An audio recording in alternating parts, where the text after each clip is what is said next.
Hello दोस्तों, आप लोग कैसे हैं। आशा करते हैं आप लोग बहुत ही बढ़िया होंगे और आपकी फैमिली भी बहुत ही बढ़िया होगी।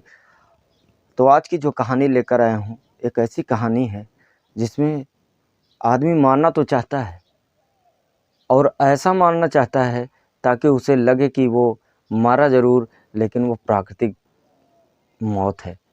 ऐसी मौत की साजिश रची गई कि सिर्फ लगे कि ये जो है साजिशन नहीं बल्कि प्राकृतिक मौत है।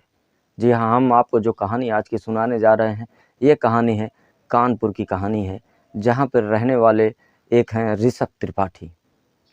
ऋषभ त्रिपाठी की हत्या की ऐसी साजिश की जाती है कि हत्या भी हो जाए और पता भी न चले कि यह हत्या है, और इनकी मौत भी हो जाए और जो काम जो है वो आराम से हो जाए। ऐसी हत्या की साजिश रची गई।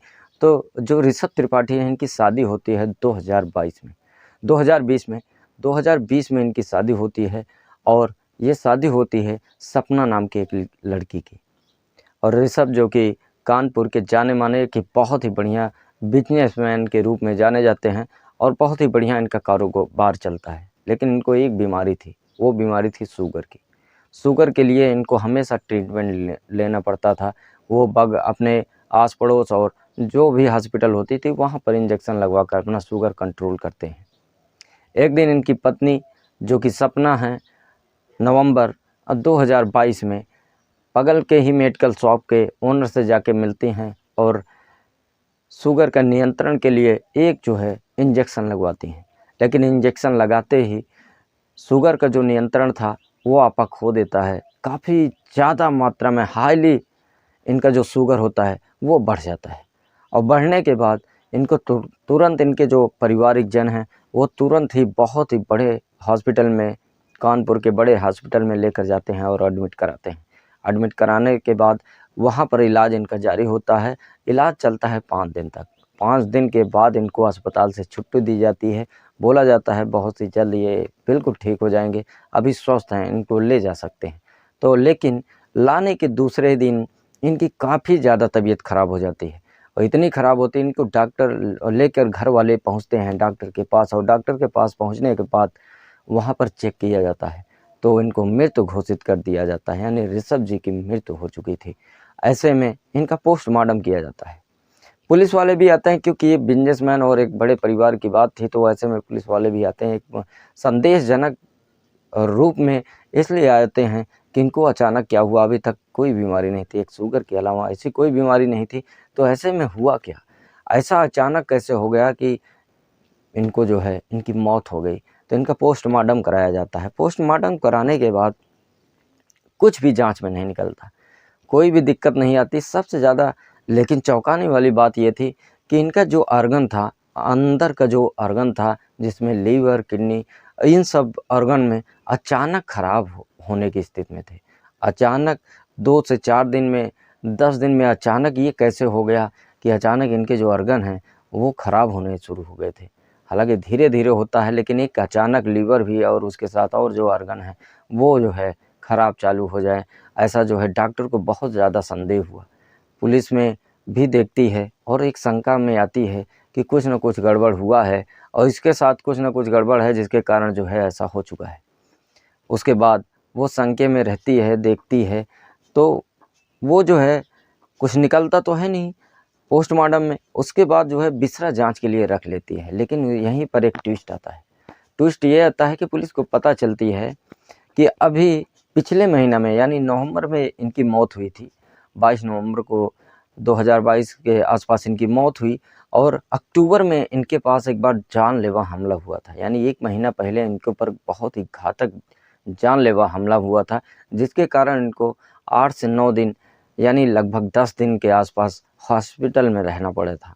बहुत ही दिक्कत झेलना पड़ा था। वो बहुत ही कारगर हमला हुआ था, यानी इनको पूरा भरसक प्रयास किया गया था मारने के लिए।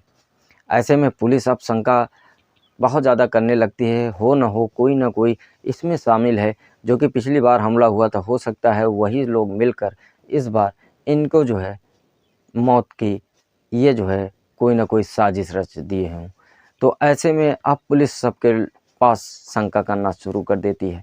हालांकि जो हमला हुआ था उस हमले में जो इनका सबसे करीबी पट्टीदार था रामकृष्ण विश्वकर्मा, उसको जो है शिकायत के तौर पर सपना जो इनकी पत्नी होती हैं उन्होंने एफआईआर दर्ज करवाई थी, यानी नामजद दर्ज करवाई थी। रामकृष्ण विश्वकर्मा जो कि इनके पट्टीदार बगल में ही रहते थे उनके नाम के ये करवाया गया था। अब पुलिस यहाँ पर एक घेरे में थोड़ा सा शंके के घेरे में आती है कि पिछली बार जो हमला हुआ था वो रामकृष्ण ने करवाया था, ऐसा उनकी सपना ने यानी उनकी वाइफ ने लिखाया है।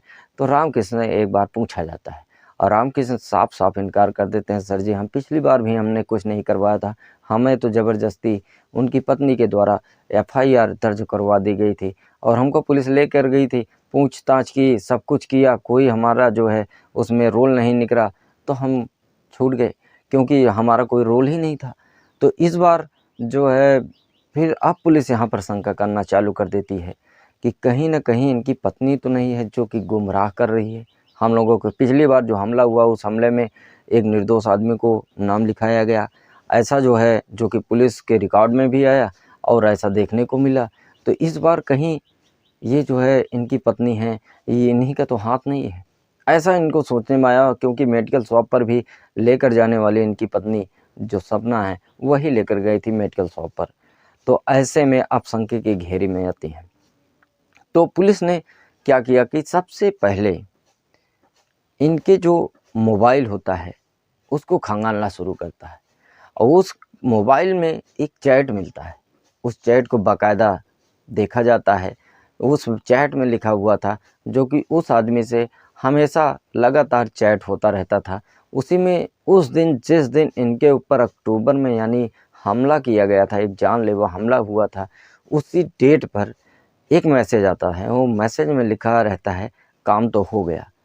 तब रिप्लाई में इनका जो है 1 डेढ़ घंटे 2 घंटे बाद जो रिप्लाई जाता है उस रिप्लाई में लिखा रहता है काम तो हो गया लेकिन वो मरा नहीं। यानी सिर्फ इतनी जो बात थी वो पुलिस के लिए काफ़ी थी, इसलिए कि वो तो एक कड़ी ढूंढते रहते हैं और ये जो कड़ी थी ये तो उनके लिए बहुत ही अहम कड़ी साबित हुई। अब था कि सपना को उठाया जाए और उनसे पूछा जाए। सपना को उठाया जाता है, ले जाती है पुलिस थाने में, रखती है, बैठाती है, उसके बाद पूछताछ जारी करती है। पहले तो बहुत ढिलाई से पूछताछ की जाती है सपना से कि आप बता दें ऐसा क्यों हुआ और इस चैट का क्या मतलब है। वो बहुत कुछ अभी बताने की कोशिश कर रही थी, यहाँ की बात वहाँ, वहाँ की बात वहाँ, बरगलाने की कोशिश कर रही थी, लेकिन पुलिस तो पुलिस है। आगे थोड़ा सा अपने कड़े तेवर किए और तुरंत जो है सपना ने बताना शुरू कर दिया। सपना ने बताया कि हमारी शादी जो है ऋषभ से 2020 में हुई और इसके पहले हमारा एक प्रेमी था और वो उस प्रेमी को हम बहुत प्यार करते थे, लेकिन हमारी शादी ऋषभ से हुई और शादी के बाद भी हमारा दोनों का मिलना जुलना हमेशा बरकरार रहा। हम लोग मिलते जुलते थे, चैट भी करते थे, फ़ोन पर बातें भी करते थे। तो जिसके कारण हम दोनों ने मिलकर ये प्लानिंग की कि क्यों ना क्यों हम जो है ऋषभ को अपने रास्ते से अलग कर दें।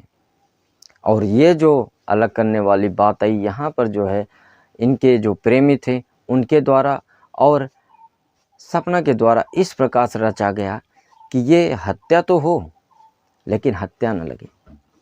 यानी आदमी मरे, मारा जाए, लेकिन लगे कि वो मर गया, मारा नहीं गया। तो बहुत ही खौफनाक जो की गई थी वो साजिश बहुत ही खौफनाक थी।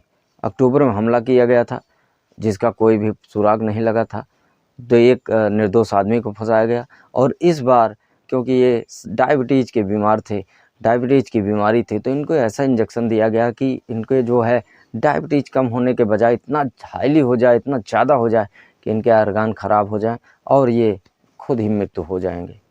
ऐसे में इन्होंने साजिशन के तहर पर ऐसा किया। अब सपना के कहने के अनुसार जो है इनका जो प्रेमी था उसको और 3-4 लोग यानी सपना समेत 5 लोगों को गिरफ्तार किया जाता है इस मर्डर केस में और पाँचों के गुनाह साबित होते हैं। उनको पूछा जाता है, वो बताते हैं कि हाँ हमारा ये रोल है, कोई इंजेक्शन लगाने में, कोई साथ देने में, जो पिछला हमला किया था उन सब में। तो ऐसे में जो है इनके जो प्रेमी था उसको और सपना को पकड़ा जाता है। तो आज कहानी का उद्देश्य जो सुनाने का उद्देश्य है उसका मेन रीज़न ये है कि कभी भी ऐसा ना करें। शादी आप या तो ना करें, अगर किया तो किसी की ज़िंदगी को क्यों बर्बाद करें, क्यों उसे मौत के घाट उतारें। आप नहीं रहना चाहते जा सकते हैं, किसी के भाई साथ जा सकते हैं, तलाक ले सकते हैं, बहुत सारे ऑप्शन हैं। लेकिन आप पहले से ही अगर किसी से प्रेम करते हैं आने के बाद भी आप जो है इस प्रकार से मर्डर में शामिल होते हैं, किसी की ज़िंदगी, किसी का परिवार उजाड़ कर, आप थोड़ी ना ऐसे रह पाएंगे, पुलिस तो आपको पकड़ ही लेगी। तो आज सुनाने का ये उद्देश्य है कि कोई भी गलत कदम इस प्रकार से ना उठाए। अगर हमारी कहानी ये पसंद आए तो आप हमारे इस चैनल को लाइक सब्सक्राइब ज़रूर करें।